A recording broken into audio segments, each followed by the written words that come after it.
It's time for another episode of Askewed Reviews. And today I'm reviewing a film that I received an early access screen or two from my friends over at Terror Films.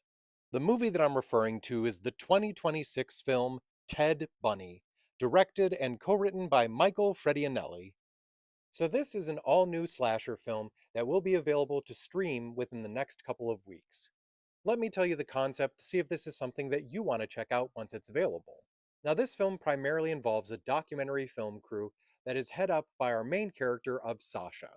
Like many people before her, Sasha has an interest in true crime and more specifically, the serial killer known as Ted Bundy.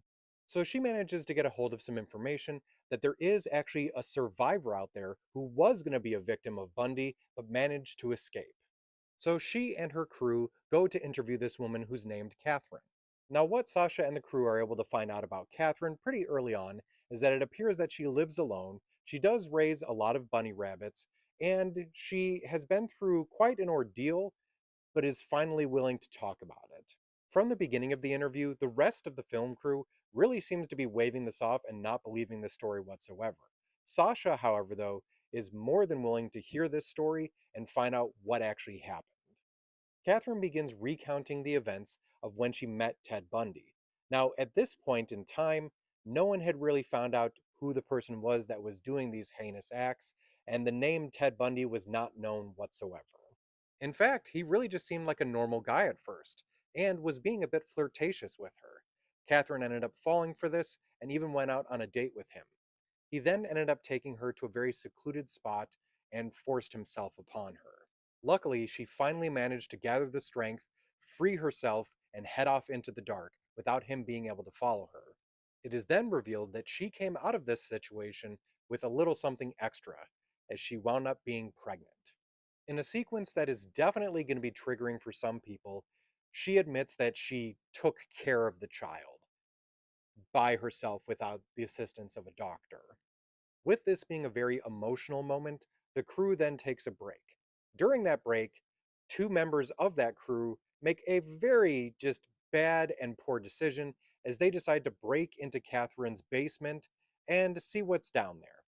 They end up discovering that what's in this basement is actually the still alive child of Ted Bundy.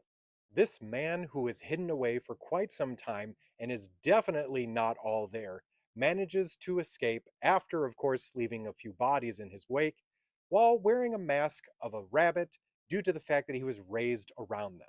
And now he's out in the world and he is just causing a bloodbath wherever he goes. It now seems like there may only be a few people that can stop him: his mother, Sasha, and one of the local police officers that does believe the whole story of what's actually happening. So, the first thing I'll say about this movie is I did enjoy this as a slasher flick. It had a good kind of premise and everything.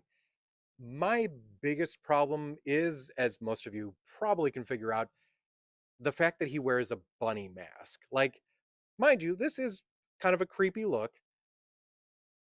but it doesn't look all that creepy in actuality when you see it. However, though, I did still really like the story and especially the concept, the origin of where this would come from and all of that. But I just wasn't the biggest fan of the bunny thing. Now, I did have a bit of a change of heart when I discovered something else about this.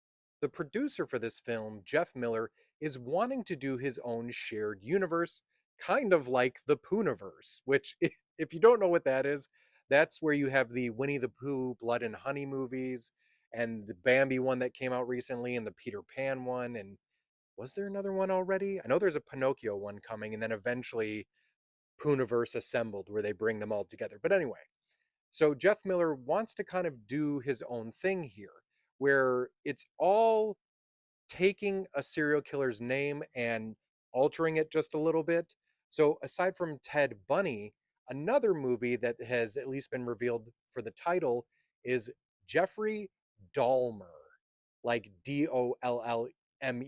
So I'm assuming it's going to have something to do with dolls with that one.